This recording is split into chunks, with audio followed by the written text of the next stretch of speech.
أنفسنا ومن سيئات أعمالنا من يهده الله فلا مضل له ومن يضلله فلا هادي له ونشهد أن لا إله إلا الله وحده لا شريك له ونشهد أن سيدنا ومولانا محمدا عبده ورسوله صلی اللہ تعالی علیہ وعلی آلہ وصحبہ وبارک وسلم تسلیما کثیرا کثیرا اما بعد.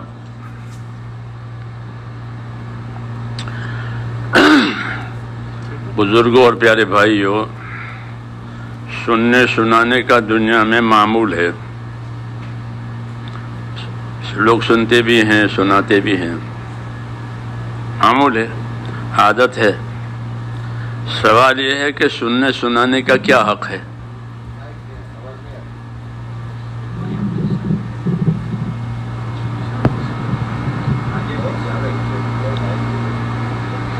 آواز نہیں آ رہی ہے؟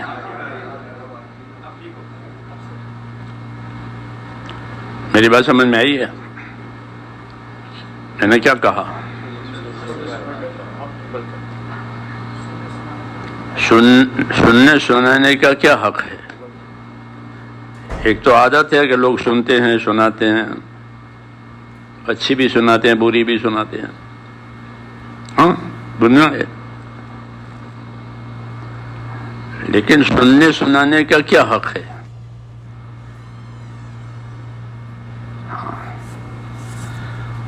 تو اللہ نے ہماری رہبری کی ہے اس کی طرف کہ سننے سنانے کا کیا حق ہے.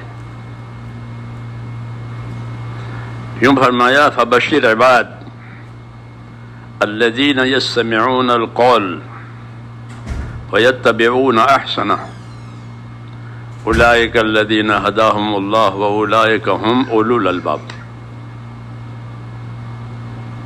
یہ فرمایا کہ میرے بندوں کو بشارت دو، خوشخبری دو.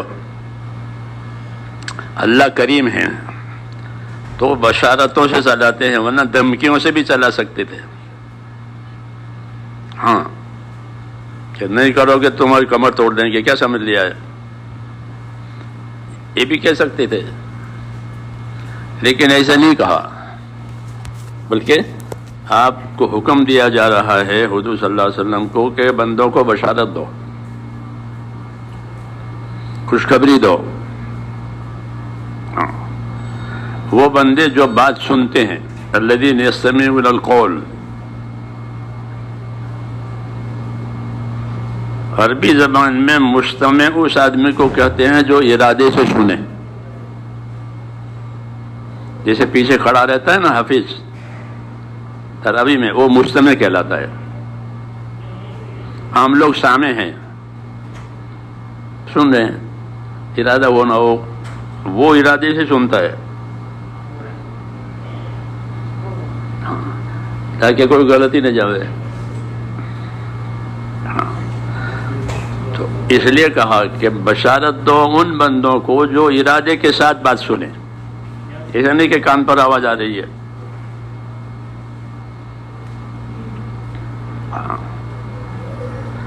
ان بندوں کو بشارت جو ارادے کے ساتھ بات سنتے ہیں کہ یہ بات مجھ سے کہی جا رہی ہے، کیونکہ اللہ کا جو کلام ہے وہ اللہ کا پیغام ہے. جی ہاں، پورا اسلام اللہ کا پیغام ہے. پچھلے پیغمبر اس کو لے کر آئے ہیں.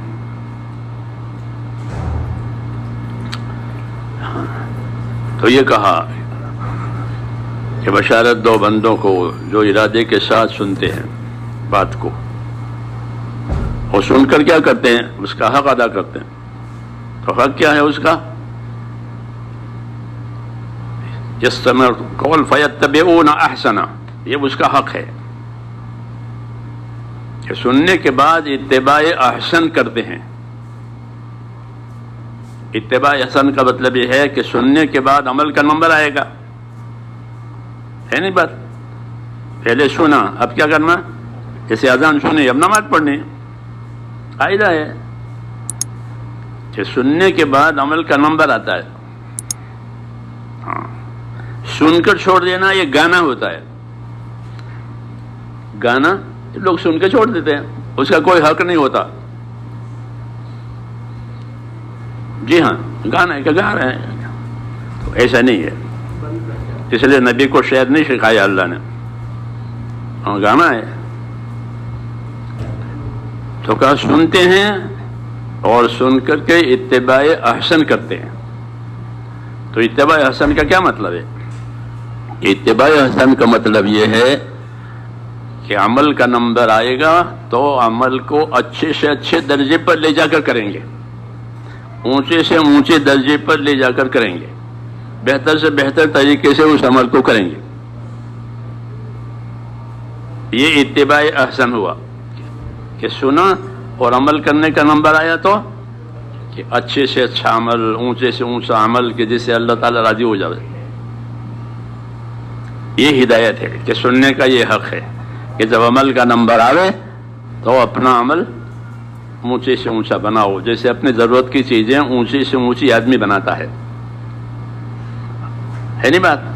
مکان بنائے گا تو کیسا بنائے گا کہ اپنی حیثیت کے مطابق اونچے سے اونچا بنائے گا، بہتر سے بہتر بنائے گا. کپڑے بنائے گا تو اپنی حیثیت سے بہتر سے بہتر بنائے گا. ہر ضرورت اپنی حیثیت دے کر آدمی اچھی سے اچھی طریقے بنائے گا. یہ قاعدہ ہے ہر آدمی کا. تو دعوت یہ ہے کہ جب عمل کرنے کے لیے آؤ تو اپنے عمل کو اچھے سے اچھا بناؤ، کیونکہ یہ عمل بھی تمہارے لیے ہے. مکان اچھا بنایا کس کے لیے؟ اپنے لیے. اور عمل اچھا بنایا کس کے؟ اللہ کے لیے، وہ بھی تیرے لیے. ان احسنتم احسنتم لانفسکم، اچھا کرو گے اپنے لیے کرو گے، اور برا کرو گے تو خود بھگتو گے. یہ دعوت یہ ہے کہ سننے کے بعد جب عمل کا نمبر آوے تو کہ اپنے عمل کو اچھی سے اچھی شکل میں اللہ تعالیٰ کے سامنے پیش کرو. اتباع احسن کا مطلب یہ ہے. ان کے سر سے اترتا ہو کر دیا، میں نماز پڑھ لی جیسے وہ، یہ دعوت دی ہے کہ اللہ کی بات سنیں تو اپنے عمل کو اسی طرح اچھا اچھا کرے جس طرح اپنی ضرورت کی، اپنی راحت کی چیزوں کو اچھی سے اچھی بناتے ہو. بنائی نہیں؟ آدمی اپنے گھر کے لیے کوئی چیز بناوے اور بیچنے کے لیے کوئی چیز بناوے، دونوں میں فرق ہے. کہ یہ بیچنے کے لیے حلوہ، وہ اپنے گھر کے لیے بنایا وہ الگ ہے، کہ ہمارے لیے بنایا، وہ یہ بیچنے کے لیے بنایا. دونوں میں فرق نہیں ہوتا. تو جو عمل تو کرے گا اللہ کہتے ہیں وہ تو اپنے لیے کرے گا، تو اچھا تو بنا، اس کو اپنے لیے کر رہا ہے. تو یہ دعوت دی ہے اتباع احسن کہ جب عمل کا نمبر آوے سننے کے بعد تو اپنے عمل کو اونچی سے اونچی شکل میں اللہ کے دربار میں پیش کرے. یہ سننے کا حق ہے، یہ کہنا چاہتا ہوں. سننے کا یہ حق ہے کہ بھئی ہم نے بات سنی اور اب جو بات کہی گئی ہے اس پر عمل کی اچھی سے شکل اللہ تعالیٰ کے لیے پیش کریں گے. یہ دعوت ہے اللہ تعالیٰ کی. اس لیے دین کی بات کو صرف سننا کافی نہیں ہے، صرف سنانا کافی نہیں ہے، بلکہ سن کر سنا کر اس کا حق ادا کرنا ہے.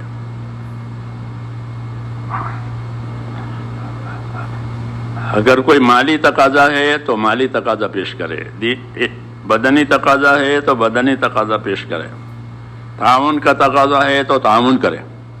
یہ مطلب ہوتا ہے حق ادا کرنے کا کہ بھائی اس کام میں تعاون کی ضرورت ہے، ہم تعاون کریں گے. سمجھ آئی نا بات؟ یہ بات اس وجہ سے ہے کہ اللہ نے دنیا کو دارالحقوق بنایا ہے. کیا بنایا؟ کہ حقوق ادا کرنے کی جگہ دنیا ہے اور بدلہ پانے کی جگہ وہ آخرت ہے، اور کچھ نہیں ہے. اتنا ہی ہے کہ دنیا کو اللہ تعالیٰ نے حقوق ادا کرنے کی جگہ قرار دیا ہے. یہی اصل مسئلہ ہے.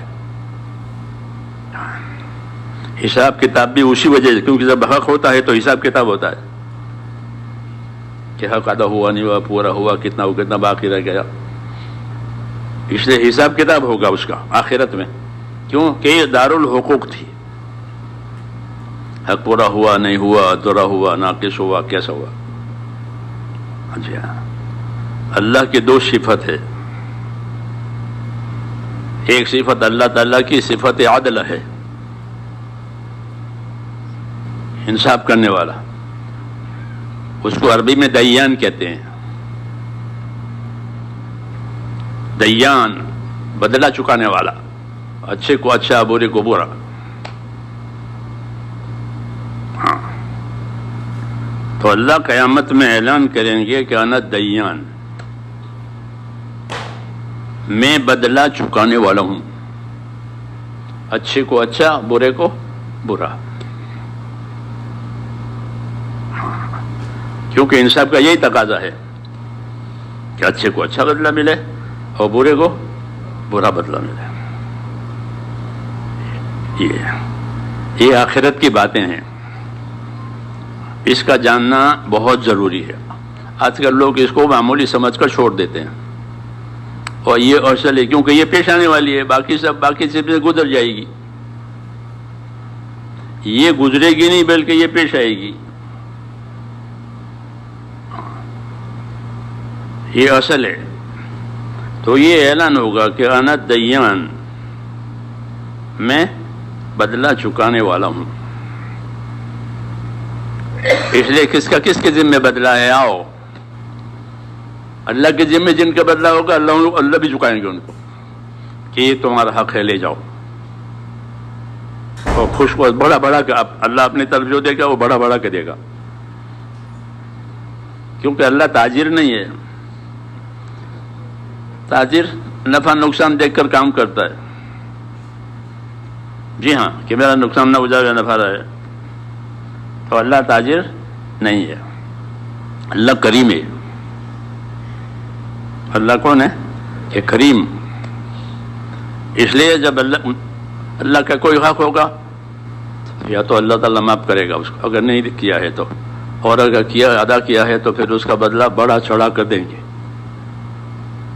یہ بشارتیں ہیں. پھر آپس کے بدلے ہوں گے، اس میں انصاف چلے گا، اس میں انصاف چلے گا. اس لیے یہ اعلان ہوا کہ انا دیان، میں بدلہ چکانے والا ہوں. ہاں، تو چونکہ دنیا کو اللہ تعالیٰ نے دارالحقوق بنایا تھا، اس لیے قیامت میں یہ بات ہوگی کہ اب حقوق کے بدلے دیے جائیں گے.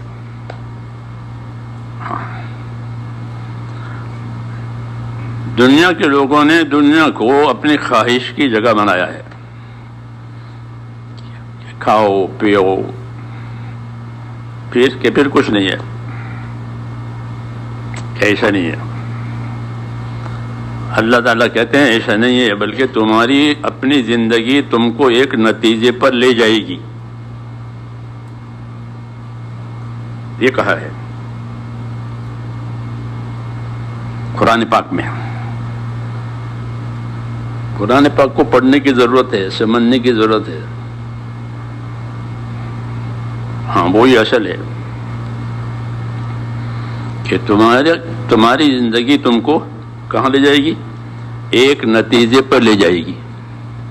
افحسبتم انما خلقناکم عبثا وانکم الینا لا ترجعون. یہ کہا کہ تم یہ سمجھ لیا ہے کہ ہم نے تم کو یوں پیدا کر دیا ہے. کہ نہ، تم کو تمہاری زندگی کسی نتیجے پر لے جائے گی. اس کو یاد رکھنا. ہاں، تو ہر آدمی اپنے نتیجے کے بارے میں فکر مند رہے کہ اس کی زندگی اس کو نتیجے پر لے جائے گی. ایسا نہیں تھا انڈا تھا پھوٹ گیا، اچھا تب بھی برا تب بھی، پھوٹ گیا، کسی کام کا نہیں ہو، اس کو کوئی پوچھے گا انڈا پھوٹ گیا. ایسا نہیں ہے، بلکہ ہر آدمی کی زندگی اس کو ایک نتیجے پر لے جائے گی. جی ہاں، انجام پر لے جائے گی. اس لیے آدمی کی سعادت یہ ہے کہ وہ اپنے انجام کے بارے میں ڈرتا رہے. اللہ ڈراتے ہیں. جیسے ہم بچے کو ڈراتے کہ اس کو ہاتھ مت لگانا، اس کو ہاتھ مت لگانا، یہ ہوتا. تو اللہ ڈراتے ہیں مہربانی کے تقاضے سے. وَيُحَذِّرُكُمُ اللَّهُ نَفْسَهُ وَاللَّهُ رَءُوفٌ بِالْعِبَادِ، کہ اللہ تم کو ڈراتے ہیں کیونکہ اللہ تم پر مہربان ہے. جیسے ماں باپ مہربان ہے تو بچے کو اس کو ہاتھ مت لگا، اس کو ہاتھ مت لگا.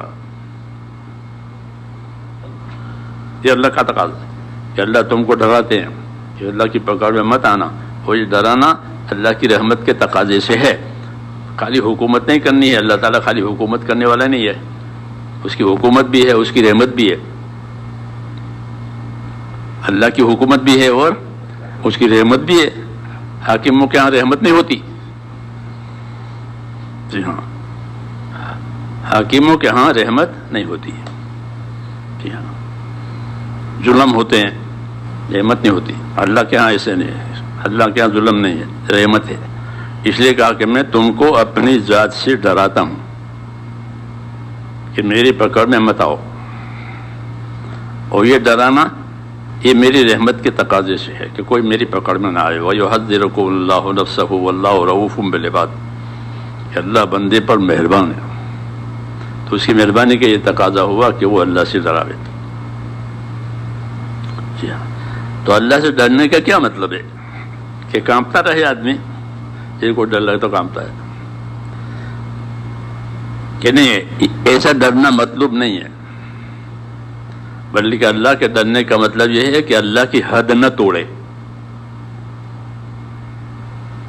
یہ ڈرے کہ اللہ کی حد نہ توڑے اور جو حق اللہ کا ہے وہ نہ چھوڑے.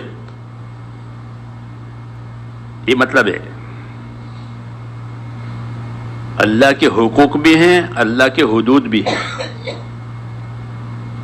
جی ہاں، اللہ کے حقوق ہیں، اس کا مطالبہ ہوگا. اور اللہ کے اپنے حدود ہیں، بارڈر ہیں، دونوں ہیں. یہ حکومتوں کا نہیں کہ ہمارا حق ہے پھر یہ بارڈر ہے. تو اللہ تعالیٰ کے حقوق بھی ہیں اور اللہ تعالیٰ کے حدود بھی ہیں. اس لیے اس کا جاننا ضروری ہے کہ اللہ تعالیٰ کے کیا حقوق ہیں اور اس کے کیا حدود ہیں. نہیں جانے کا تو کہ حق چھوڑ دے گا، حد توڑ دے گا جہالت کی وجہ سے. اس لیے اللہ تعالیٰ نے رسولوں کو بھیجا ہے کہ رسول اسی کی تعلیم دینے کے لیے آئے ہیں کہ اللہ تعالیٰ کے کیا حقوق ہیں اور اس کے کیا حدود ہیں. تاکہ حق کی حفاظت کرے اور حد سے بچے. اس کو دین کہتے ہیں. کیا کہتے ہیں؟ اسی کو دین کہتے ہیں کہ دین میں کیا تعلیم ہے کہ حقوق کی رعایت اور حدود کی حفاظت. حقوق کی رعایت اور حدود کی حفاظت. ہاں، اگر یہ نہیں ہے تو آدمی پھر جاہل ہے، باغی ہے. یہ ہے. اس لیے دین سیکھنا، دین سمجھنا ضروری ہے. دعوت دین دین کے لیے ہے، دعوت کے لیے نہیں ہے. دعوت خالی دعوت کے لیے نہیں ہے. جیسے اذان کے لیے ہے تو کس کے لیے ہے؟ نماز پڑھنے کے لیے. یہ سمجھنا ہے کہ دعوت کے لیے نہیں ہوتی بلکہ کس کے لیے ہوتی ہے؟ کہ دعوت دین کے لیے ہوتی ہے. جیسے اذان کے لیے ہوتے. ابھی میں نے اذان دی، ہو گیا. ہم ایک ملک میں گئے تھے تو وہ لنگڑا مؤذن تھا، وہ اذان دے کر چلے جاتا تھا. یہ کیوں؟ کہ ہمارے ذمہ اذان ہے. تو وہ نوکری اذان کی ہے، تو وہ اذان دے کے چلے جاتا تھا. بس پھر وہ بٹن تھی اذان والا. ایسا نہیں کہ اذان کے لیے نہیں ہے بلکہ اذان کس کے لیے ہے؟ کہ اذان نماز قائم کرنے کے لیے ہے. ہاں، اذان نہ بھی دے تو بھی نماز پڑھنی پڑے گی، ہے نہیں بات؟ کوئی اذان نہیں دیتا کہ تو بھی نماز پڑھنی تو پڑے گی، کہ اذان نماز کے لیے ہے۔ ایسے ہی میرے دوستو دین کی دعوت کس کے لیے ہے؟ کہ دین کی دعوت دین کے لیے ہے، وہ دین ہی اصل ہے۔ دین جیسے نماز اصل ہے، موقع ہے تو اذان دو، سفر میں اور نہیں اذان دی تو بھی نماز پڑھنی پڑے گی۔ ایسے تو دین اصل ہے، اس کے بغیر گزارا نہیں ہوگا۔ تو دین میں اللہ تعالیٰ کے حقوق بھی ہیں، اللہ تعالیٰ کے حدود بھی ہیں، یہ کہنا ہے۔ اللہ کے حقوق کیا ہیں؟ کہ جو چیزیں اللہ نے فرض کی ہیں وہ اللہ کے حقوق ہیں، اس کا جاننا ضروری ہے۔ جو چیز فرض ہے اس کا جاننا فرض ہے، کہ قاعدہ ہے شریعت میں کہ جو چیز فرض ہوئی تو اس کا جاننا فرض ہو گیا۔ جیسے زکوٰۃ فرض ہو گئی، مالدار ہو گیا تو زکوٰۃ جاننا فرض ہو گیا، کتنی دینی ہے، کب دینی ہے، کس کو دینی ہے، کس وقت دینی ہے، یہ فرض ہو گیا۔ بالغ ہو گیا کہ نماز فرض ہو گئی، نماز فرض ہو گئی کہ اب نماز کا کرنا ادا کرنا ضروری ہو گیا، یہ مطلب ہے کہ جو حال آوے اس حال میں کیا حکم ہے یہ جاننا ضروری ہے۔ مالدار ہو گیا تو مالداری کا دین، غریب ہو گیا تو غریبی کا دین، بیمار ہو گیا تو بیماری کا دین، سفر میں ہے تو سفر کا دین، یہ سب اللہ تعالیٰ کے حقوق ہیں، اسی کو سیکھنا ہے۔ نہیں تو رواجی بات ہے، کچھ کر لیا کچھ چھوٹ گیا، ایسا جیسا آج ہماری حالت ہے،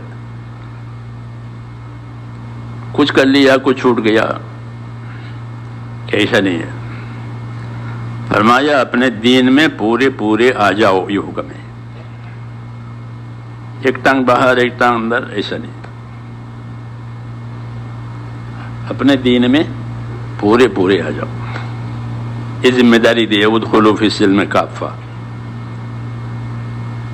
اپنے دین میں پوری پڑھو کہ یہاں اللہ تعالیٰ کے دین کا کیا تقاضا ہے، یہاں اللہ نے کیا حکم دیا ہے۔ یہی مطلب ہمارے تیسرے نمبر علم و ذکر کا ہے۔ علم و ذکر ہے تیسرے نمبر کا دہراتے ہیں ساتھی، جو کا یہ مطلب ہے کہ یہاں اللہ تعالیٰ کی طرف سے مجھے کیا علم دیا گیا ہے، پھر اس پر عمل کرے وہ اس کا ذکر ہو جائے گا۔ سمجھ میں آئی بات؟ ہاں، کہ آپ کسی مسلمان کے سامنے آئے تو کیا حکم ہے کہ اس کو سلام کرو،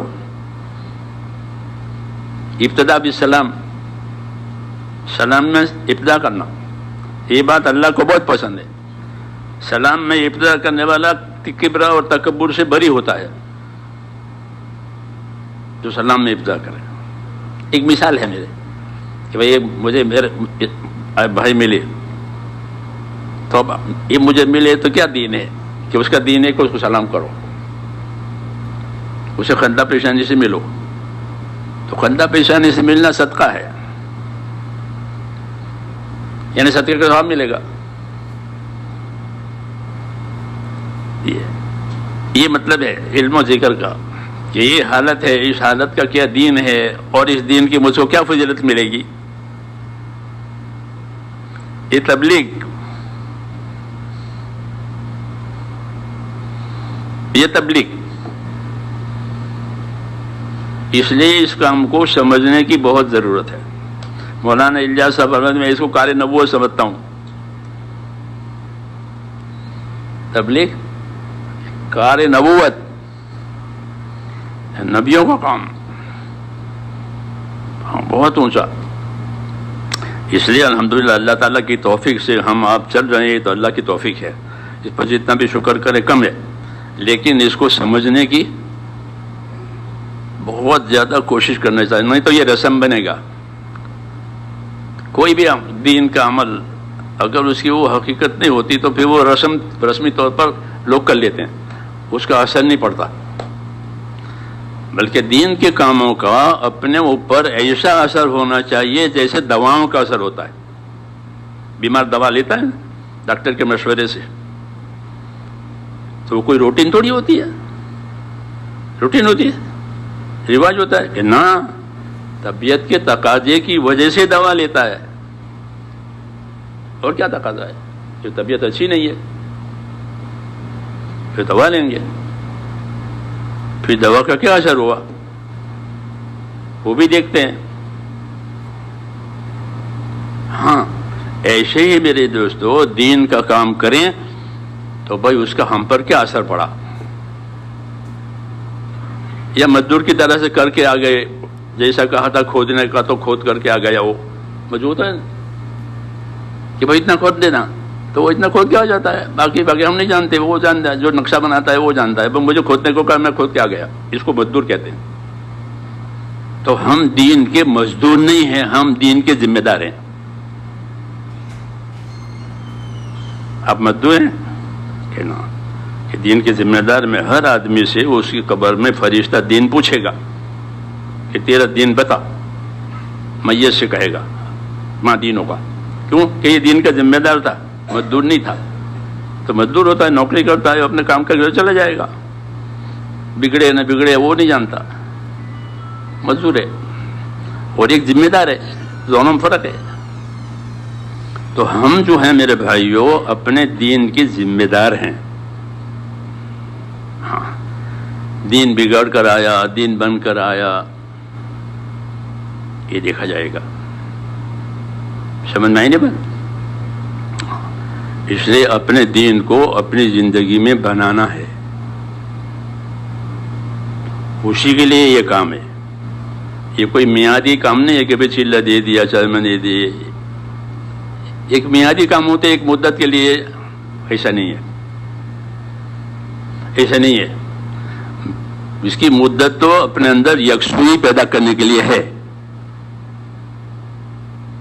اس کے لیے یہ مطلب تھا کہ باہر رہے گا، 4 مہینے گزرے گا تو اپنے دین کے لیے اس کا ذہن یکسو ہو جائے گا. کہ ہاں جیسے کسی چیز میں کوئی چیز بھرنی ہو تو پہلے اس چیز کو خالی کرتے ہیں. بوتل اچھی نہیں تو اس کو صاف کیا، اب اس میں وہ چیز ڈالنی ہے جو اصل ہے. ایسے کا اس کے ذہن کو، فکر کو خالی کرو. دنیا کے تقاضوں سے، خواہشوں کے تقاضوں سے، یہ 2 تقاضے ہوتے ہیں طبیعتوں میں. ایک اپنی دنیا کا تقاضا ہوتا ہے اور ایک انفرادی طور پر اپنے اپنی خواہشوں کا تقاضے ہوتے ہیں. جی ہاں یہ 2 ہی تقاضے ہوتے ہیں. مالدار بن جاؤں، خوشحال بن جاؤں، یہ تو ہوتے ہیں، طبیعت ہے آدمی کی. ہاں کہ یہ تقاضے غالب نہ آئیں بلکہ آخرت کے تقاضے غالب آئیں. یہ مطلب ہے تبلیغ کا کہ بھئی تبلیغ میں پھرتے پھرتے کیا ہوا. تو صحابہ نے کہا ہم کو تو ملا، کیا ملا کہ انما ہممنا الآخرہ، ہمارے عزائم، ہمارا ارادے آخرت کے بن گئے. یہ ہوا اس کا اثر، جیسے دوا کا اثر ہوتا ہے، علاج کا اثر ہوتا ہے. یہی ہے اصل کہ ہمارے اندر کام کرتے کرتے آخرت کی توجہ کتنی ہوئی، یا دنیا میں پھرتے پھرتے دنیا گھس گئی اندر. یہ بھی ہوتا ہے، یہ بھی ہوتا ہے کہ دنیا میں پھرتے پھرتے دنیا اندر گھس جاتی ہے، اس کو خبر بھی نہیں ہوتی، اس کو خبر نہیں ہوتی. اور دنیا کی عظمت، دنیا کی طلب اس کے دل میں گھس جاتی ہے. اس لیے کہ نیچی نگاہوں سے ڈالو، نگاہیں نیچی رکھو. جی ہاں ہم ایک ملک میں کام کر رہے تھے تو ایک ساتھی تھا بیرون کا، تو گش میں گئے عصر کے بعد. تو ایک آدمی بھٹے بن رہا تھا مکئی کے. گش سے واپسی کے بعد وہ کہہ کے بھٹے منگواؤ، سمجھے؟ وہ بھٹے اندر گھس گئے.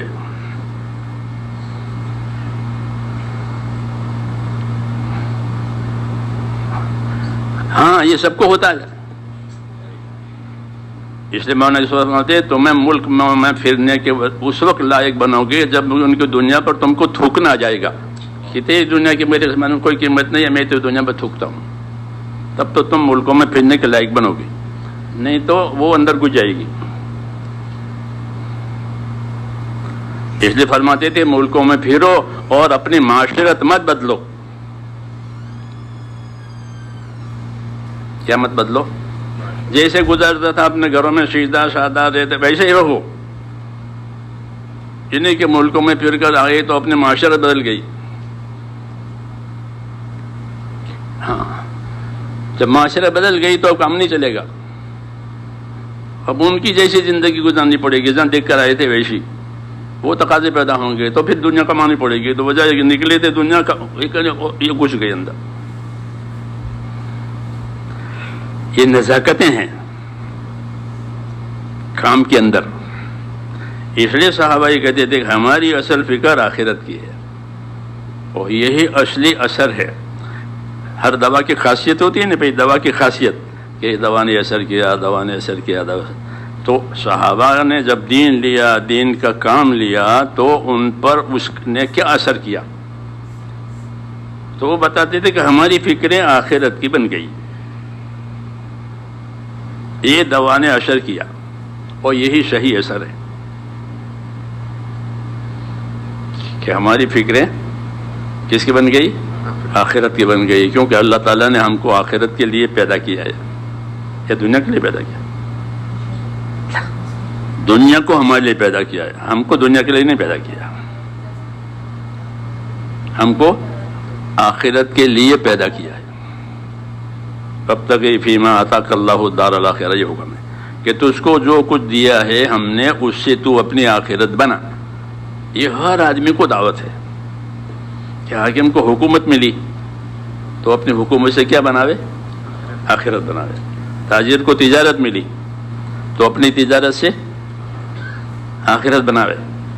مالدار کو مالداری ملی تو مالدار اپنی مالداری سے آخرت بناوے. غریب کو غریبی ملی تو وہ کیا کرے؟ بھیک مانگے، بھیک مانگے، چوری کرے کہ نہیں اپنی غریبی سے اپنی آخرت بناوے. فضائل صدقات کا دوسرا حصہ ہے نا وہ غریبوں کے لیے لکھا ہے. یہ غریبی میں غریبی کے کیا دین ہو؟ پڑھنا اس کو. غریبی میں غریبی کا کیا دین ہو؟ کیونکہ حضور غریبوں کے بھی نبی ہیں، مالداروں کے بھی نبی ہیں. یا خالی مالداروں کے نبی ہیں؟ صحابہ میں غریب لوگ بھی تھے نہیں تھے اور مالدار لوگ بھی تھے، متوسط بھی تھے، سب کے نبی. ہاں تو سب کو طریقہ دیا کہ غریبی کا یہ دین ہے، مالداری کا یہ دین ہے. جی ہاں، اسی کا نام ہے ہماری تبلیغ میں علم و ذکر. جو جس حال میں ہے اس حال کا دین اپنے اندر بناوے. یہ حق ہے. یہ کیا ہے کہ یہ حق ہے. یہی اس کام کی غرض ہے. یہی اس کام کی غرض ہے کہ جو جس حال میں ہے اس حال کا اپنے اندر دین بناوے. ہاں بس اتنا ہی تقاضا ہے. اس لیے دین آسان ہے. اور دین بناوے اور دین کے بارے میں دو چیزیں دھیان میں رکھے کہ میں جو یہ دین بنا رہا ہوں اس کی کیا فضیلت ہے اور اس کا کیا طریقہ ہے. سمجھ میں آئی بات؟ مثلا تاجر تجارت کا دین بناتا ہے تو وہ دیکھے مجھے تجارت کے دین پر اللہ کیا دیں گے. ایک تو کمائی ہے، اس پر تو نفع ملے گا، وہ تو اس کو معلوم ہے. اور ایک ہے کہ میں نے تجارت کا دین بنایا، اپنے تجارت میں دین کو داخل کیا تو مجھے اس تجارت پر کیا ملے گا وہ اس کے دھیان میں ہو. جیسے حضور نے فرمایا کہ سچا ایماندار تاجر یہ نبیوں کے ساتھ ہوگا، شہیدوں کے ساتھ ہوگا، عرش الہی کے سائے میں ہوگا. تجارت کی فضیلت ہے. تجارت کی فضیلت ہے۔ مولانا محمد یوسف رحمۃ اللہ علیہ فرماتے تھے کہ ہمارے دین میں ہر شعبے کے فضائل ہیں، ہر شعبے کے مسائل ہیں، ہر شعبے کے فضائل، ہر شعبے کے مسائل۔ اس لیے کوئی شعبہ چھوڑنا نہیں ہے، تجارت بھی کرنی ہے، مزدوری بھی کرنی ہے، زمینداری بھی کرنی ہے، عہدیداری بھی کرنی ہے، سب کرنا ہے، سب کرنا ہے۔ اور جب وہ شعبہ ہو تو اس کے فضائل جانے اور اس کے مسائل یعنی اس کے کرنے کے طریقے جانے، تو وہ شعبہ اس کا دین بن جائے گا، وہ اس راستے سے جنت میں چلا جائے گا، اس کو شعبہ بدلنے کی ضرورت نہیں ہے۔ کیوں کہ ہر شعبے کے فضائل ہیں اور ہر شعبے کے مسائل ہیں۔ مسائل یعنی اس کے کرنے کے طریقے ہیں کہ اس طریقہ چاہیے، یہ طریقہ ناجائز ہے، اس سے دین بن جاتا ہے۔ کیا بن جاتا ہے؟ دین۔ یہی مقصد ہے دعوت کا، علم و ذکر کا یہی مقصد ہے کہ تم جو شعبے میں ہو اس شعبے کا تمہارے پاس علم ہونا چاہیے کہ اس کی کیا فضیلت، میری تجارت کی کیا فضیلت ہے، میری مزدوری کی کیا فضیلت ہے، میری کھیتی باڑی کی کیا فضیلت ہے، میری نوکری کی کیا فضیلت ہے، اور اس کے کرنے کا کیا طریقہ ہے۔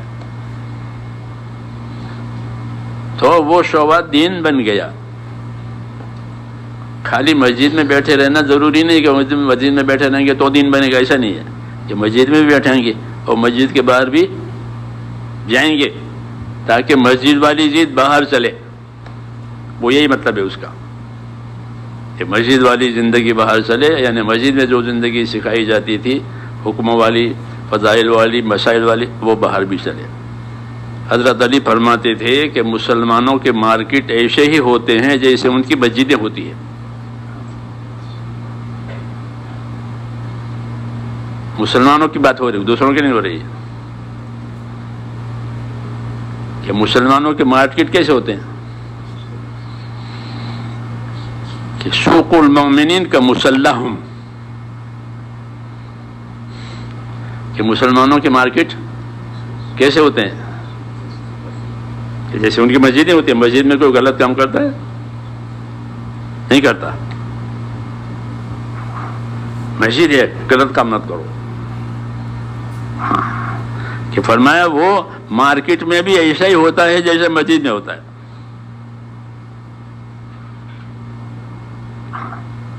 ایک ہی زندگی ہے مسجد کی بھی اور مارکیٹ کی بھی، کہ ہاں کہ مسجد والوں کا خدا مارکیٹ والوں کا خدا ایک ہی ہے، مسجد والوں کا نبی مارکیٹ والوں کا نبی ایک ہی ہے۔ اس لیے مسجدوں کو آباد کرنے کا اور مسجد کی محنت کیا کہ مسجد والی زندگی لے کر کے ہر شعبے میں جب تک وہ مسجد والی بات چلے، یعنی اللہ کی اطاعت، اللہ کی عبادت، دوسروں کے حقوق، یہ تبلیغ کا مقصد ہے۔ جی ہاں، کہ مارکیٹ ہو مسجد ہو ایک ہی بات ہے۔ سوق المومنین کا مسلحہم، کہ مسلمانوں کے مارکیٹ، مسلمانوں کے بازار ایسے ہی ہوتے ہیں جیسے ان کی مسجدیں ہوتی ہے، کہ مسجد میں کوئی غلط نہیں کرتا، کوئی غلط نہیں بولتا، کہ ہمیں نہیں بولے گا، وہاں کا اللہ یہاں کا اللہ یہ کی ہے۔ یہ زندگی جی ہاں ایمان کی محنت کے ذریعے سے، دعوت کی محنت کے ذریعے سے مسلمانوں میں یہ زندگی پیدا کی، چاہے مارکیٹ میں رہیں چاہے مسجد میں رہیں، ایک ہی بات ہے۔ یہ مقصد ہے تبلیغ کا کہ جہاں بھی ہوں ہم اپنے دین پر ہیں، جہاں بھی رہیں کہاں رہیں کہ اپنے دین پر، اپنے دین کے کام پر، اپنے دین کے تقاضے پر رہیں، تاکہ ہر جگہ سے اس کو کامیابی ملے، مسجدوں سے بھی، مارکیٹوں سے بھی، دفتروں سے بھی، سب جگہ سے کامیابی ملے۔ حضور صلی اللہ علیہ وسلم ایسا طریقہ لے کر آئے ہیں۔ اس کے لیے اللہ تعالیٰ نے ہم کو دین کا کام دیا ہے، دین کی محنت دی ہے کہ اگر یہ محنت صحیح معنی میں سمجھ لیا تو پھر مسلمان دنیا دار نہیں ہوتا ہے۔ کہتے ہیں ہم تو دنیا دار ہیں، لوگ کہتے ہیں اسے کہ نہیں، کوئی مسلمان دنیا دار نہیں ہوتا، جیسے کوئی کافر دیندار نہیں ہوتا۔ کوئی کافر دیندار ہوتا ہے؟ یہ نہیں ہو سکتا۔ ایسے کوئی مسلمان دنیا دار کہ دنیا دار نہیں ہو سکتا. مسلمان دنیا دار نہیں ہوتا. اس کو اللہ نے اسلام دیا ہے، دین دیا ہے، وہ دیندار ہے. دنیا دار تو کافر ہوتا ہے، کیونکہ وہ دنیا کو پہچانتا ہے، آخرت کو مانتا نہیں ہے. کافر آخرت کو نہیں مانتا. ان ہی الا حیاتنا الدنیا نموت ونحیا وما نحن بمبعوثین، یہ کہتے تھے وہ کہ کچھ نہ، یہی دنیا ہے، جئیں گے مریں گے بعد ختم ہو جائیں گے، آخر پھر کچھ نہیں ہے. تو وہ آخرت کو نہیں مانتا وہ، اسی لیے وہ کافر ہے. کہ اللہ آخرت کہتے ہیں کہ آخرت ہے، وہی کہتے آخرت نہیں ہے. تو کافر ہی دنیا دار ہوتا ہے، مسلمان دنیا دار نہیں ہوتا. وہ اپنی نادانی سے یہ کہتا ہے کہ ہم دنیا دار ہیں. جی ہاں، یہ کہنا تو جائز ہے کہ ہم گنہگار ہیں، یہ تو ٹھیک ہے کہ بھئی ہم گنہگار، تو یہ سب گنہگار، اللہ کہتے ہیں تم سب گنہگار ہو، خطا کار ہو. لیکن یہ کہ دنیا دار، کہ ہم دنیا دار نہیں. اللہ نے ہم کو دین دیا ہے. کیا دیا ہے؟ وَرَضِيتُ لَكُمُ الْإِسْلَامَ دِينًا، یہ بڑا انعام ہے کہ ہم نے تمہارے لیے اسلام کو دین بنا کر پسند کر کے دیا ہے. پسند کر کے ایک چیز دی ہے تو کتنی بڑی بات ہو گئی. اور پسند بھی کس کی؟ کہ اللہ کی. ہاں، کچھ دوست پسند کر کے کوئی چیز لاوے. وہاں دلی میں ایک ہے وہ ابرار، تو وہ تاجر ہے فروٹ کا، تو جب جمعرات کے دن آوے تو وہ پپیتے لاوے. پپیتوں کی تجارت ہے، یا حیدرآباد وغیرہ سے ان کے پپیتے جاتے ہیں. تو وہ پپیتے بہت میٹھے ہوتے تھے. پھر اس کے جانے کے بعد جب ہم بازار سامنے بھی دکانیں وہاں سے پپیتے خریدے، وہ ایسے نہیں ہوتے تھے.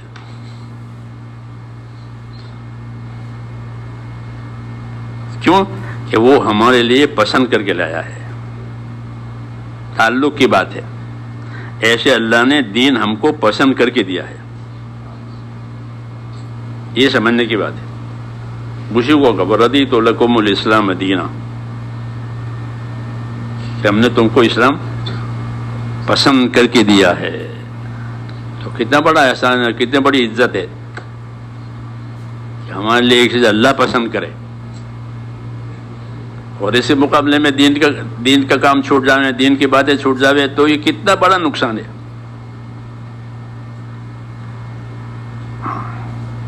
یہ سوچنے کی بات ہے، اتنا بڑا احسان کیا ہے. یہود نصارہ کہتے تھے کہ آیاتیں ہمارے پاس اترتی تو ہم تو اس دن کو عید بناتے. جب میں عرفات میں آیتیں اتری تھی کہ آج میں نے تم کو دین پورا دے دیا اور تمہارے لیے اسلام کو پسند کر لیا، تو وہ یہودی حضرت عمر سے کہتا تھا کہ اگر یہ آیت ہمارے پاس آتی تو اس تاریخ کو ہم عید بنا، اور ہر سال عید بناتے جیسے بناتے ہیں، کیونکہ بڑا اعزاز ہے اللہ کی طرف سے. جی ہاں، تو حضرت عمر فرمایا ہمارے تو عید بنی ہوئی ہے، عرفات کے دن اتری ہے، اور ہر سال عرفات کا میدان جم میں آباد ہوگا، وہ تو ہے ہماری، ہم کو بنانے کی ضرورت نہیں ہے، اللہ نے ہم کو دی ہے. تو مطلب یہ کہ اللہ نے ایک بڑی چیز دی ہے.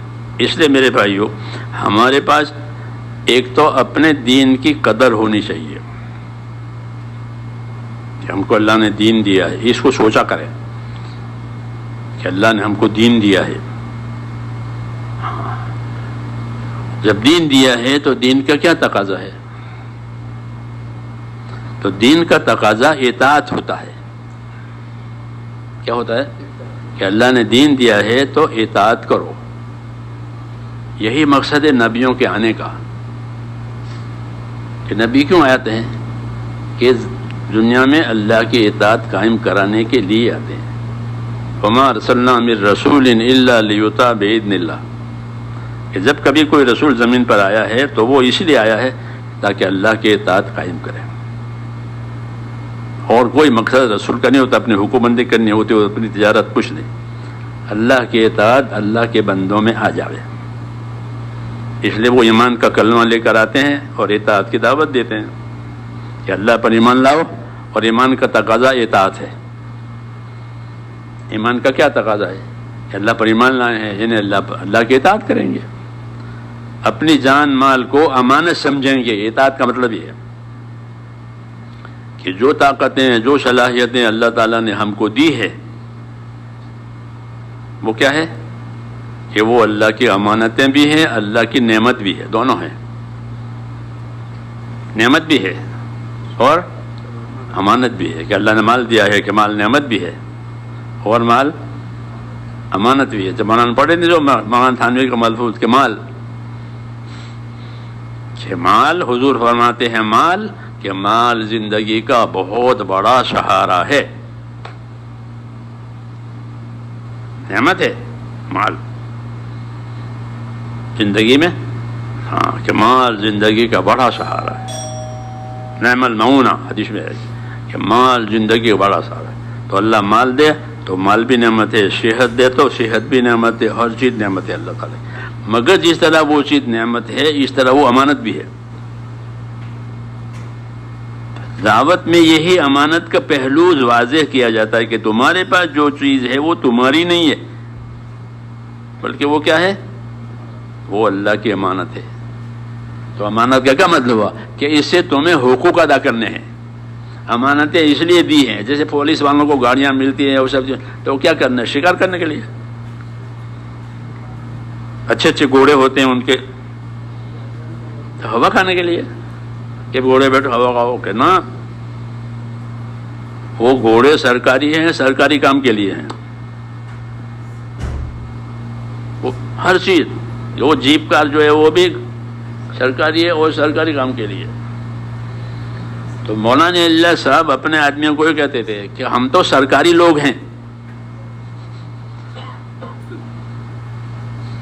ہم کون ہیں, ہم کو جو چیز ملا ہے وہ سرکاری کام کے لیے ملی ہے. یہ کہتے تھے لوگوں سے. آنکھیں ملی ہے تو کس کے لیے, گناہ کرنے کے لیے کہ نہیں, عبرت سے دیکھنے کے لیے کہ آنکھوں سے عبرت سے دیکھو کہ اللہ نے کیسے کیسے پیچھا دیا. قرآن شریف کو دیکھو, حدیثوں میں قرآن شریف کو دیکھو آنکھوں سے. تو فرماتے تھے ہم تو سرکاری لوگ ہیں اور ہماری سب چیزیں سرکاری ہے, سرکاری کام میں لگے گی.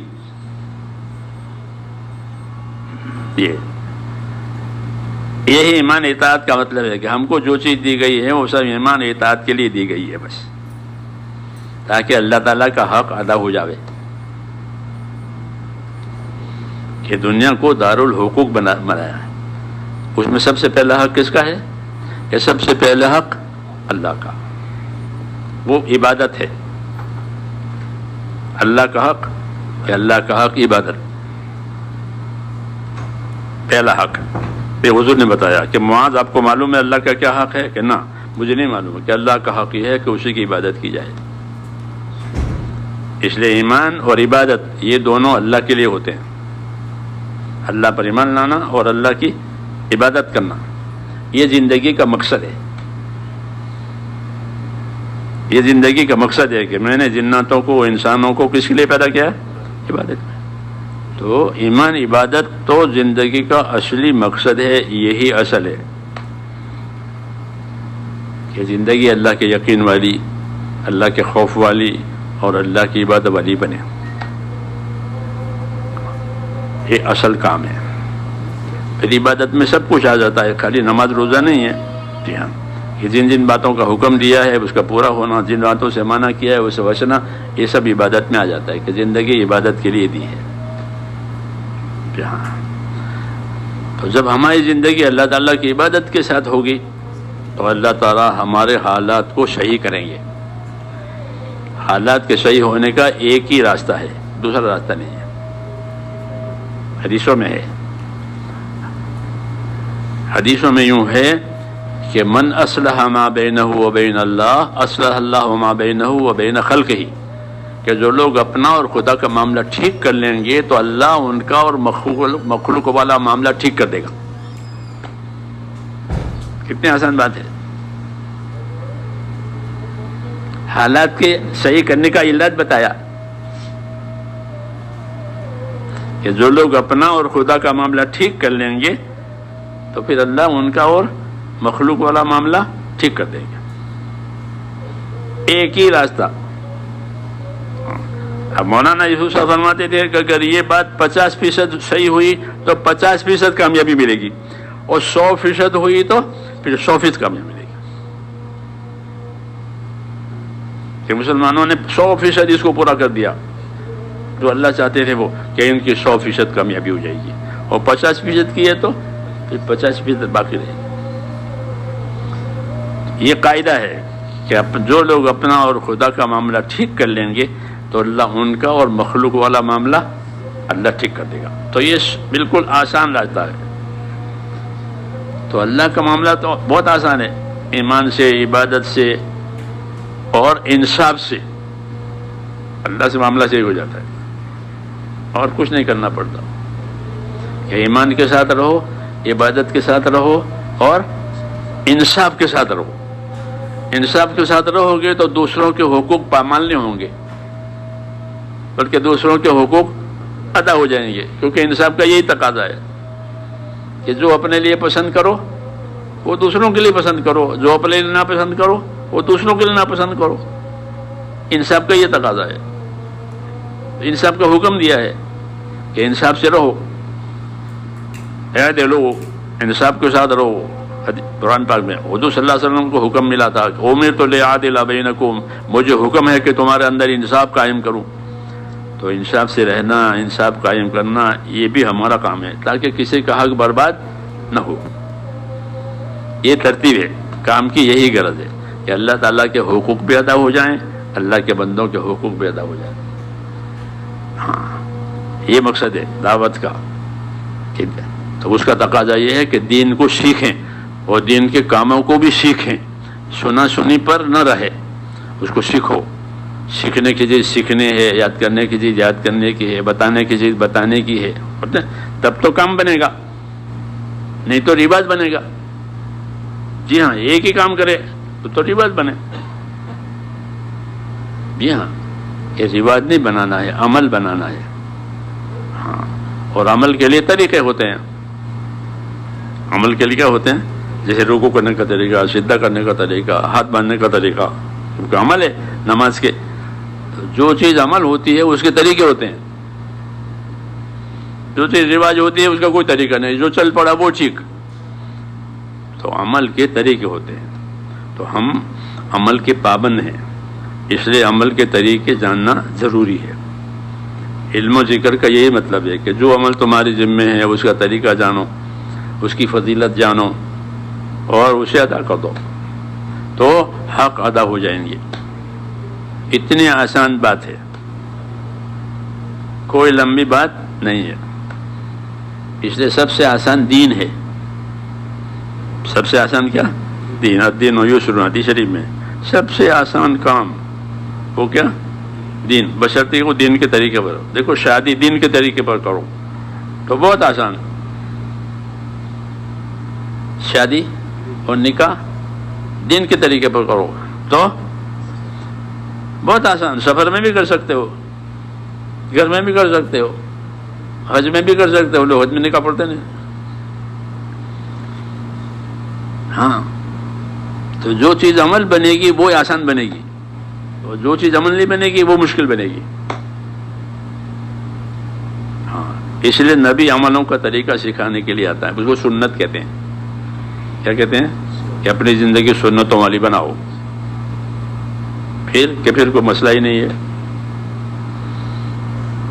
اپنی زندگی سنتوں والی بناؤ. نبی کو نبی ماننے کا مطلب ہی یہی ہے کہ ہم ان کے طریقوں پر چلایا جائے اپنے آپ کو، ان کی سنتوں کو اپنے آپ کو پابند کیا جائے. محمد رسول، کلمے کے دو حصے ہیں، ایک لا الہ الا اللہ اور ایک محمد رسول اللہ. کہ حکم اللہ کے آئیں گے، طریقے محمد صلی اللہ علیہ وسلم کے ہوں گے. حکم محمد صلی اللہ علیہ وسلم کے نہیں ہوتے.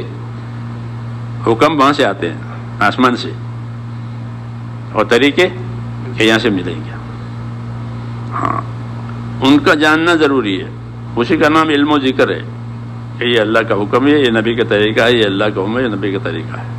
اب لوگ اس کو سیکھتے نہیں ہیں. تو بغیر سیکھے ہر کام مشکل. بغیر سیکھے سائیکل چلا رہے، پیدل سائیکل چلا سکتے ہیں؟ نہیں چلا سکتے. کیوں؟ کہ سیکھا نہیں ہے. حالانکہ وہ اتنی کہ خطرناک چیز نہیں ہے کہ ہاں، لیکن سیکھنا ضروری ہے. تو میرے بھائیو، آج دین مشکل اس لیے ہو گیا ہے کہ اس کے سیکھنے کا رواج ختم ہو گیا. کہ دین سیکھو، دین سیکھو تاکہ دین آسان ہو جائے. بغیر سیکھے ہر کام مشکل. تو دین آج مشکل ہو گیا کہ اس کے سیکھنے کا رواج نہیں رہا. یہ عمومی محنت عمومی طریقے سے دین سیکھنے کے لیے ہے. یہ عمومی محنت ہے. اللہ کے راستے میں نکلو اور عمومی دین سیکھو. کلمہ سیکھو سب سے پہلے، ہے نا. کسی کو کلمہ یاد نہیں ہے تو آپ کلمہ سکھاؤ گے؟ نہیں سکھاؤ گے. تو عمومیت کا مطلب ہے کہ شروع سے بہت سے لوگ ایسے ان کو کلمہ یاد نہیں ہے، کلمہ نہیں جانتے ہیں. تو کیا کرو گے کہ ان کو یہ کلمہ سکھائیں گے. بہت سے لوگوں کو نماز یاد نہیں ہے تو ان کو نماز یاد دلائیں گے. بہت سے لوگوں کو دین سیکھنے کی توجہ نہیں ہے تو دین سیکھنے کی توجہ دیں گے. تو یہ دعوت میں کہ دعوت ہے اس لیے کہ زندگی کے طریقے سیکھو اور اس کو سکھاؤ. نہ جانتے ہو تو جاننے والوں سے پوچھا کرو. علم و ذکر کا یہ مطلب ہے. آدمی ڈاکٹر کے پاس جاتا نہیں جاتا؟ کیونکہ علاج جانتا نہیں ہے تو علاج جاننے والا کے پاس جاتا ہے. بلڈنگ بنانی ہے تو بلڈر کے پاس جاتا ہے. کوئی سرکاری کام ہوتا ہے تو وکیل کے پاس جاتا ہے. کورٹ کچہری کا کام ہے نا تو کہاں جائے گا؟ وکیل کے پاس. ایسے دین کا کام ہے تو اور نہیں جانتے ہیں تو کہ دین کے جاننے والوں سے پوچھا کرو تاکہ غلط نہ کرو. تو غلط کرنے کا وبال آتا ہے اور صحیح کرنے کا انعام ہوتا ہے. اس لیے حکم ہے کہ جو چیز نہیں جانتے ہو اسے پوچھ لیا کرو، اسے یاد کر لیا کرو. فَاسْأَلُوا أَهْلَ الذِّكْرِ إِن كُنتُمْ لَا تَعْلَمُونَ. اگر تم نہیں جانتے ہو تو جاننے والوں سے پوچھ لیا کرو. جیسے دنیا میں رواج ہے، بھائی پوسٹ آفس کہاں ہے؟ پوچھیں گے نا آپ، بھائی پوسٹ آفس کہاں ہے؟ تو کوئی بھی بتا دے گا. یہ منع کرے گا؟ نہیں منع کرے گا. پوسٹ آفس وہاں ہے، ڈاک خانہ یہاں ہے، ریلوے اسٹیشن یہ ہے. رواج ہے، عادت ہے لوگوں کی. پوچھنے والے کو بتانے والے ملیں گے.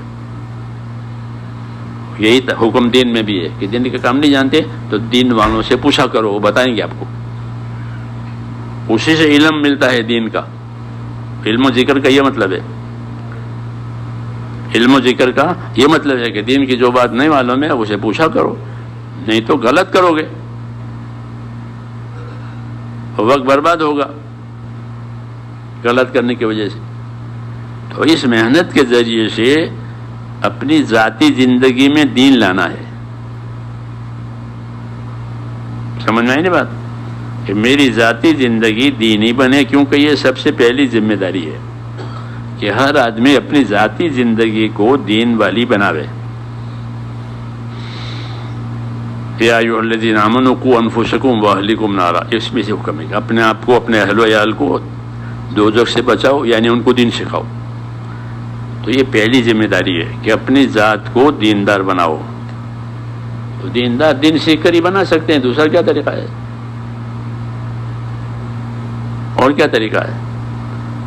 اس لیے کہ وقت فارغ کر کے جب اس کام میں جاؤ گے تو یہ دھیان پیدا ہوگا کہ دین سیکھنے کی چیز ہے، نہیں تو یہ دھیان بھی نہیں پیدا ہوگا. ایسی ہوا ہے دنیا کی.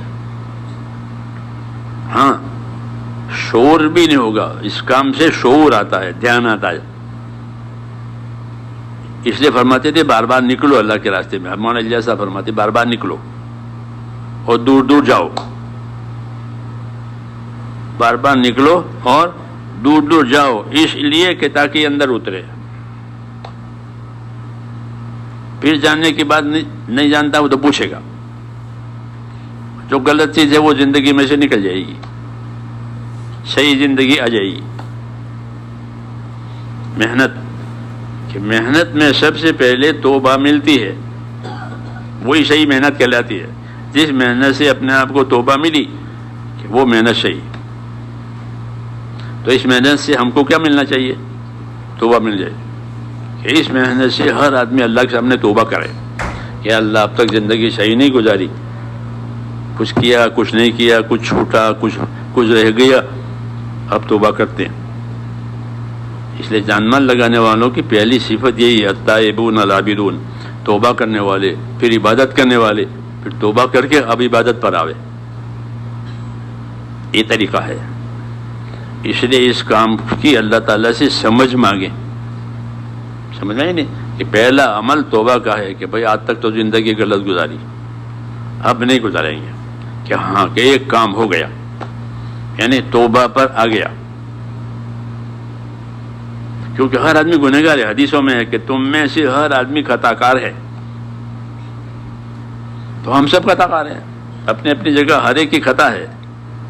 ہاں تو کیا کرنا ہے کہ اسے توبہ کرنی ہے روز. ہاں اور اگلی زندگی کہ اگلی زندگی صحیح بنانی. التائبون العابدون. دوسرا نمبر کہ پھر عبادت کرنے والے بنے، بندہ بن کر زندگی گزارے. عبادت کا مطلب ہے کہ بندہ بن کر زندگی گزارے، آزاد بن کر زندگی نہ گزارے. التائبون العابدون. اور اسی کو چلانے دنیا میں، یہ ہمارا کام ہے. سمجھ میں آئی نہیں بات کہ زندگی توبہ والی بنانی.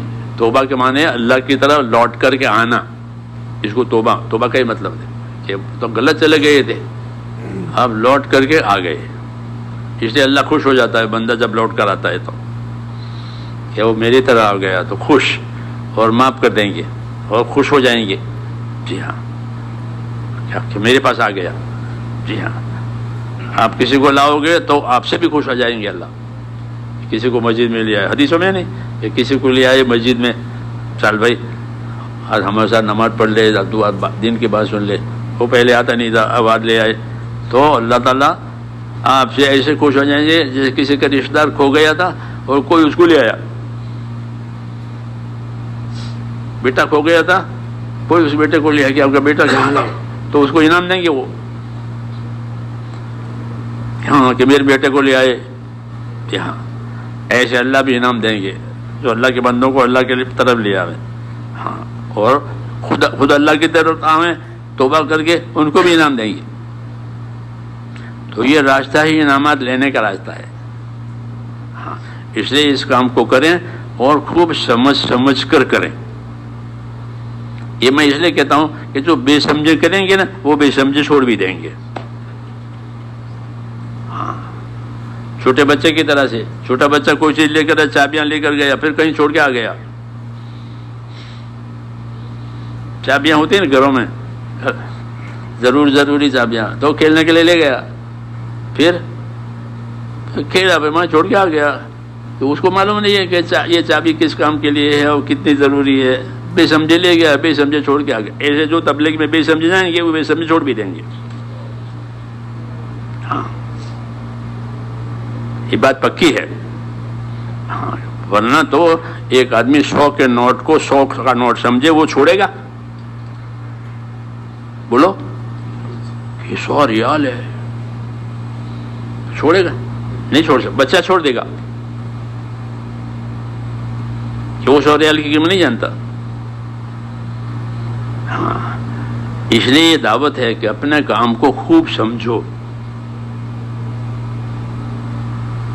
اپنے کام کو سمجھ کر کرو. کہ یہ کوئی میعادی کام نہیں ہے کہ میرے 3 دن لگ گئے، میرے 3 دن لگ گئے، میرا سال لگ. یہ میعادی کام نہیں ہے. میعادی کام تو جیل میں ہوتے ہیں.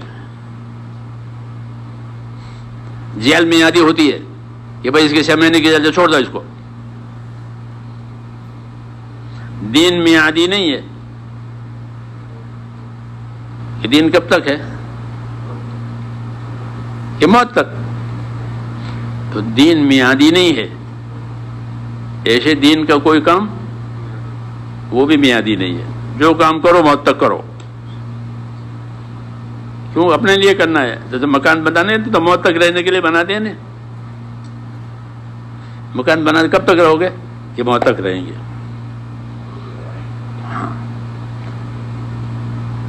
تو مکان بنایا موت تک رہنے کے لیے، کاروبار کیا موت تک کے لیے. تو دین وہ دین کے کام کہ وہ بھی موت تک کے لیے، اس کو استقامت کہتے ہیں۔ کیا کہتے ہیں؟ استقامت کے ساتھ رہو کہ موت تک اس کو کرنا ہے بس۔ حضرت عمر فرماتے تھے جیسے زندگی گزارو گے ویسے مرو گے، اور جیسے مرو گے ویسے قبروں سے اٹھو گے۔ ہاں، اس لیے اپنی زندگی کو دین والی بنانی ہے، ہاں، کہ دین کے ساتھ جئیں، دین کے ساتھ مریں، اور پھر قبر میں سے اٹھیں گے تو کس حال میں اٹھیں گے؟ حدیثوں میں لا الہ الا اللہ کہتا ہوا اٹھے گا اور چہرہ روشن ہوگا، چہرہ روشن ہوگا ایمان کے نور سے، وہ لا الہ الا اللہ کہتا ہوا اٹھے گا۔ وہ کافر کیسے اٹھا ہوگا؟ ہائے ہائے تباہی، ہائے تباہی، وہ چہرہ اس کا کالا ہوگا۔ کفر کی ظلمت اور ایمان کا نور، اس کو فرمایا تھا کہ جیسے زندگی گزارو گے ویسے مرو گے، اور جیسے مریں گے ویسے مریں گے۔ اس لیے حدیثوں میں دعا آئی ہے اللہم اجعل الحیات زیادۃ لی فی کل خیر واجعل الموت راحۃ لی من کل شر۔ یہ دعا ہے اللہم اجعل الحیات زیادۃ لی فی کل خیر، اے اللہ میری حیات کو ہر خیر بڑھنے کا ذریعہ بنا دے، کہ میری حیات میں مجھے ہر خیر ملے،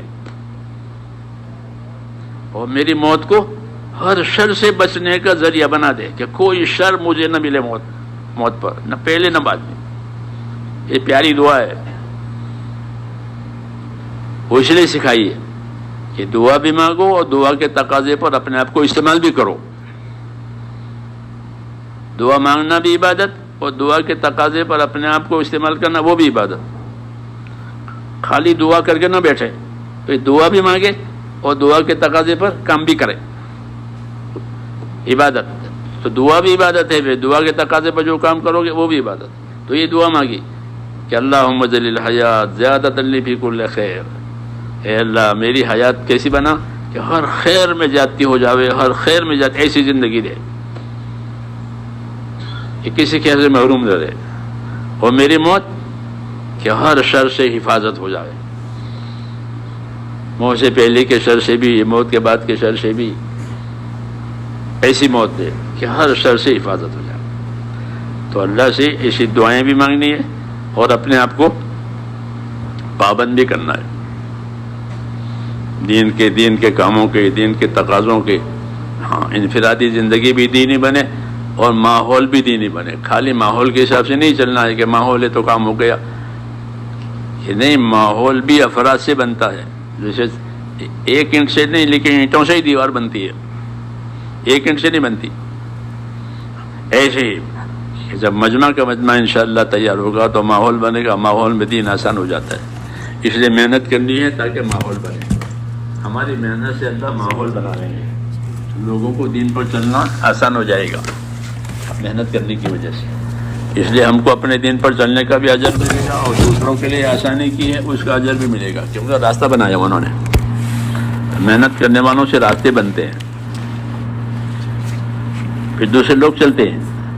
صحابہ کی دو قسمیں ہیں، ایک وہ قسم جو فتح مکہ سے پہلے مسلمان ہو کر انہوں نے کام کیا، دوسرے وہ جو فتح مکہ کے بعد مسلمان ہیں۔ فتح مکہ کے بعد راستے کھل گئے تو پہلے والوں نے راستے بنائے، تو یہ بعد والے اس راستے پر چلے۔ تو سب صحابہ ہیں، اللہ نے فرمایا، لیکن درجے میں یہ ایک دوسرے سے کم ہے، کہ پہلے والوں کا درجہ بڑا، بعد والوں کا درجہ ان کے مقابلے میں کم، کہ انہوں نے راستہ بنایا اور یہ راستے پر چلے۔ آج ہم کام کریں گے کسی ملک میں جا کر تو وہاں راستہ بنے گا، وہاں راستہ بنے گا ہماری محنت سے، پھر لوگ اس پر چلیں گے، تو ان کے مقابلے میں ان کو اللہ فضیلت دیں گے کہ یہ آئے تھے، انہوں نے راستہ بنایا۔ وہ اسی نیت سے کام کرنا ہے کہ ہماری زندگی میں بھی دین آوے اور ہماری محنت سے دین کے راستے بنے، اور لوگ دین کو دین سمجھ پر دین کا کام کریں۔ ہاں، یہ اس امت کا کام ہے، یہ اس امت کا کام ہے۔ اس لیے اپنے آپ کو پابند کریں، وہ اصولوں کا پابند بھی کریں، مشوروں کا بھی پابند کریں، ترتیب کا بھی پابند کریں، اس سے کام آسان ہو جائے گا۔ کریں گے انشاءاللہ؟ ہاں، کون کون کریں گے؟ اپنے اپنے ارادے بھی بتاؤ، اور تقاضے جو بھی دیے جائیں ذمہ داروں کی طرف سے اسے اوڑھ لو اپنی طاقت کے مطابق۔ ہاں، کیونکہ تقاضے پیدا نہیں کیے جائیں گے تو ترقی نہیں ہوگی۔ حکومتیں تقاضے پیدا کرتی ہے کہ سر اتنا بیلنس ہے، 5 سال کا یہ ہے، جی ہاں تقاضے پیدا کرتی ہے، پھر وہ حکومت ان سے لوگوں سے وصولیہ بھی کرتے ہیں کہ 5 سالہ پلان، یہ 5 سال کا پلان، جی ہاں۔ تو ملک کی ترقی ایسے یہاں بھی کہ تقاضے بھی پیدا کیے جائیں گے، تقاضے پورے بھی کیے جائیں گے۔ ہاں، نبی تقاضے بتاتا ہے، امت تقاضے پورا کرتی ہے۔ نبی تقاضے بتاتا، فلانا کام کون کرے گا، تو اٹھ کر ایک آدمی کہ میں کروں گا۔ تو تقاضے پیدا کرنا اور پھر تقاضے پورے کرنا، ان دونوں سے نبوت کا مقصد پورا ہوتا ہے۔ سمجھ نہیں بات؟ تقاضے بھی پیدا ہے، فلاں ملک میں ضرورت ہے، فلاں جگہ ضرورت ہے، فلاں جگہ ضرورت ہے، تو یہ کون کریں گے؟ ہاں، پھر اسے کرنے والے کھڑے ہو جائیں گے۔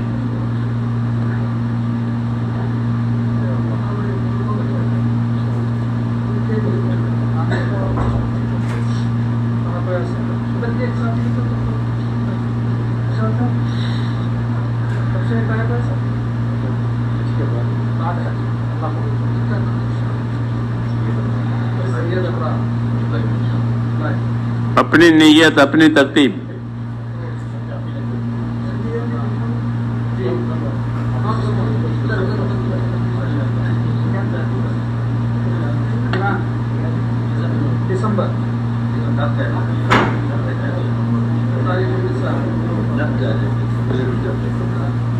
اچھا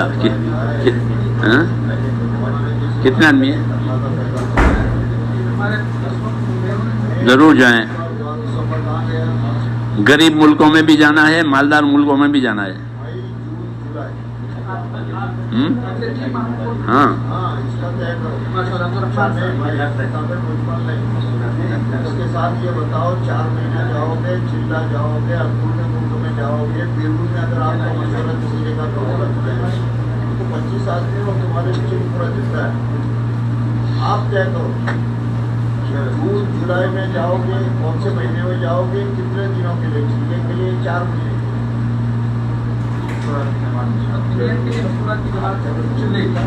سب کون سے مہینے میں جون۔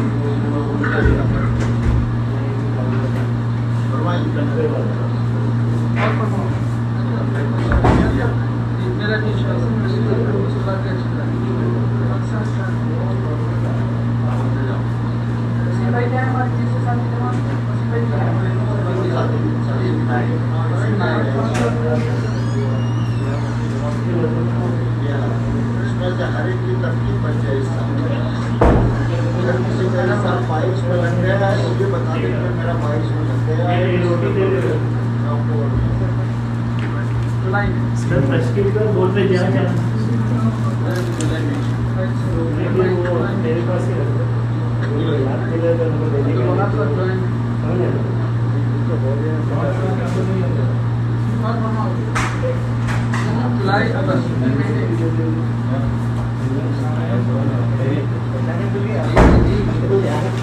تقاضے ملے ہیں 5 ممالک 6 ممالک اگلے نومبر تک پورے کرنے ہیں، 5 ممالک کو جماعتیں بھیجنی ہیں، اس میں سے تیار ہو گئی 2 بات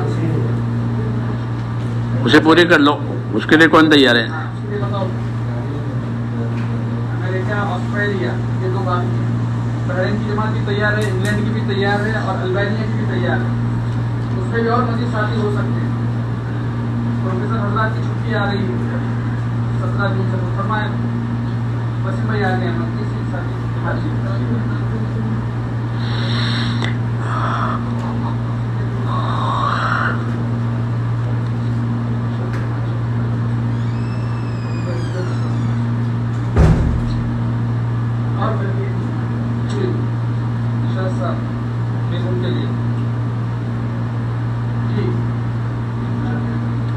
صاحب بیرون کے لیے پیچھے نہیں دکھ رہے کچھ اور فرماؤ افسر خان صاحب اور حافظ مطلوب صاحب کینیڈا کے لیے جہاز بتا رہے ہیں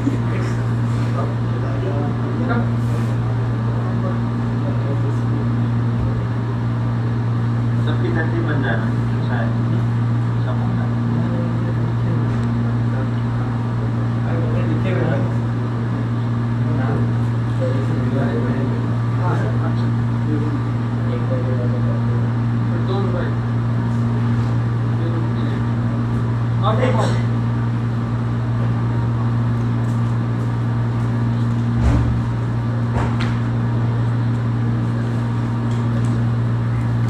اپنے ممالک میں فرمائیے چلہ جن کا سالانہ چلہ ہے اپنے اپنے ممالک جو باہر نہیں جا سکتے ہیں یا قواعد نہیں ہیں پھر اپنے اپنے ممالک مراکز میں ہندوستان ہے پاکستان ہے بنگلہ دیش فرماؤ اس کے لیے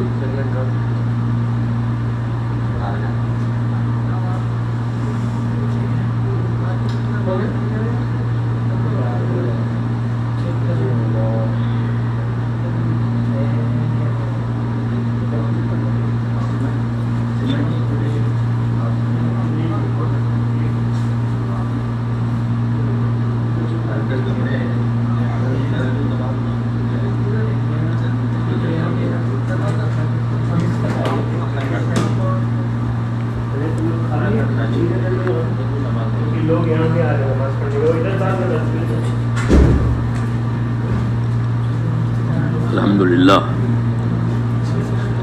اب کیا ہے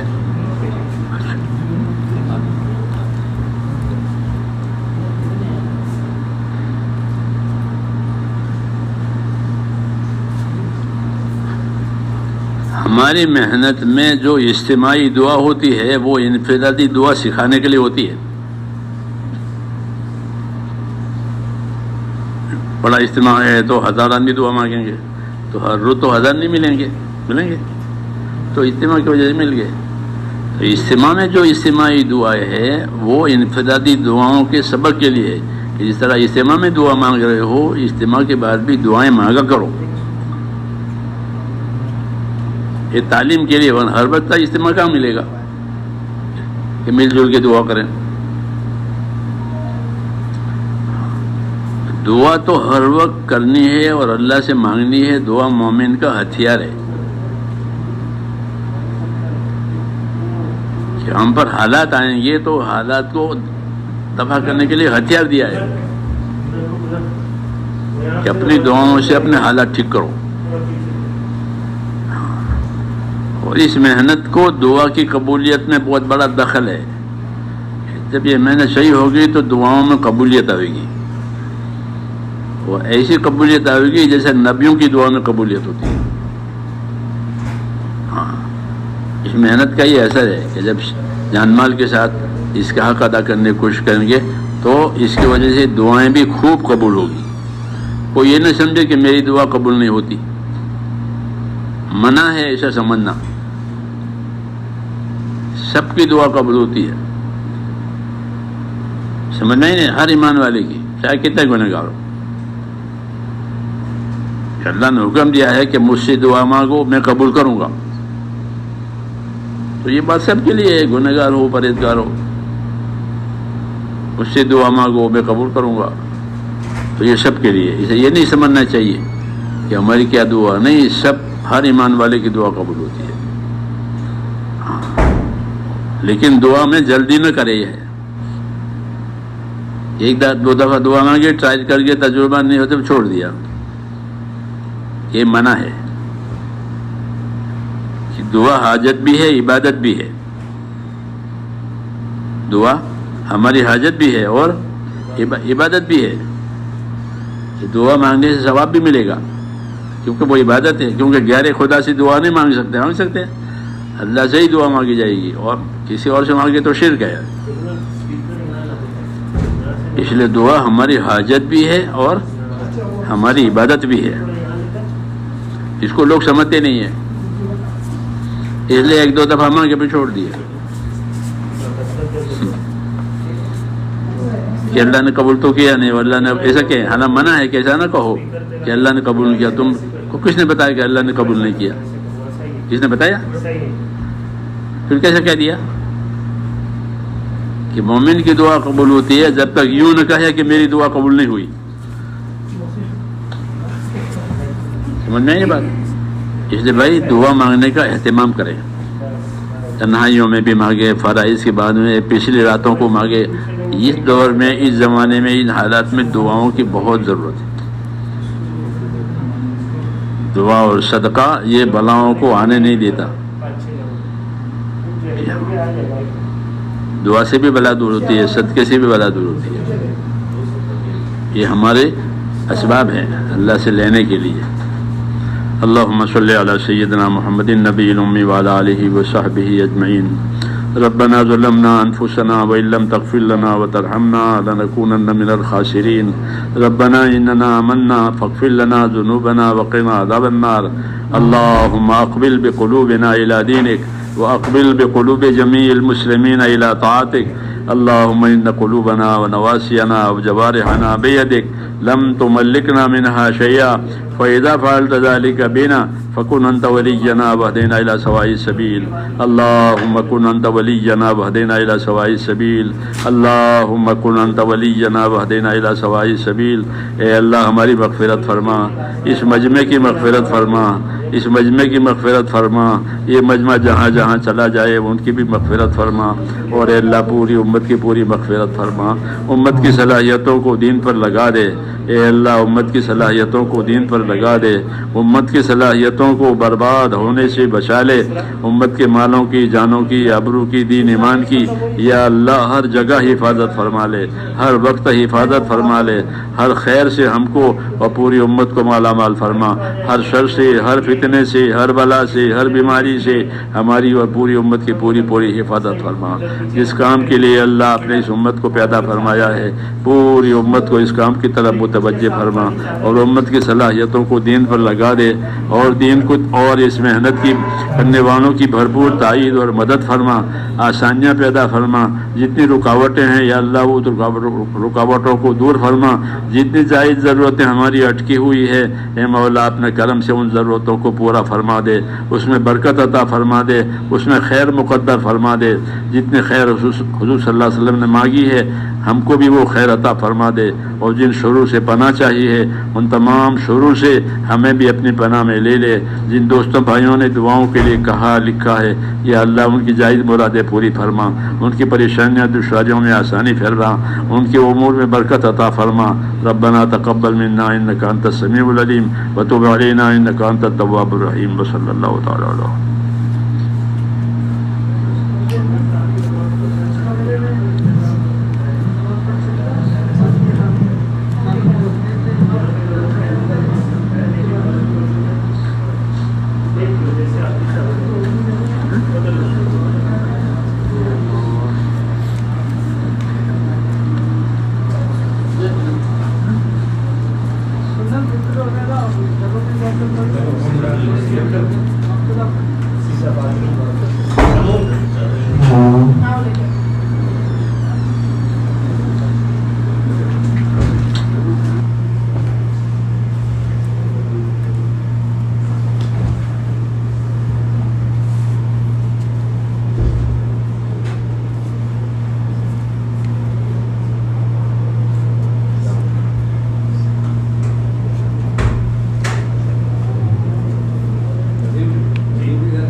عمران وہ باتھ روم ہال کا شروع کر دو، لیکن دو کو لے کر جانا، وہاں سامنے ہے، جائیے آپ۔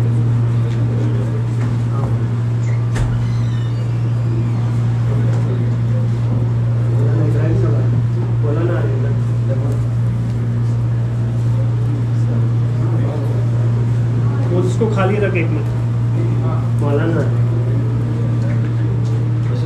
جی جی ماں بس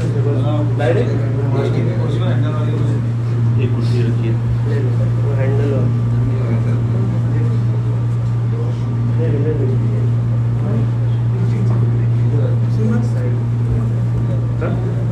یہ حافظ عبد الرحمان بھی ہے یہاں پہ پیچھے۔ حافظ صاحب، عمران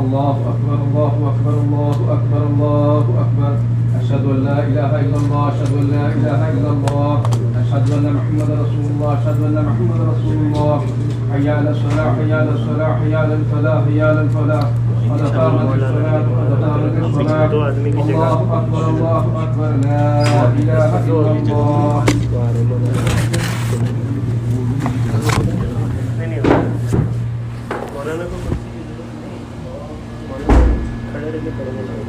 الله أكبر.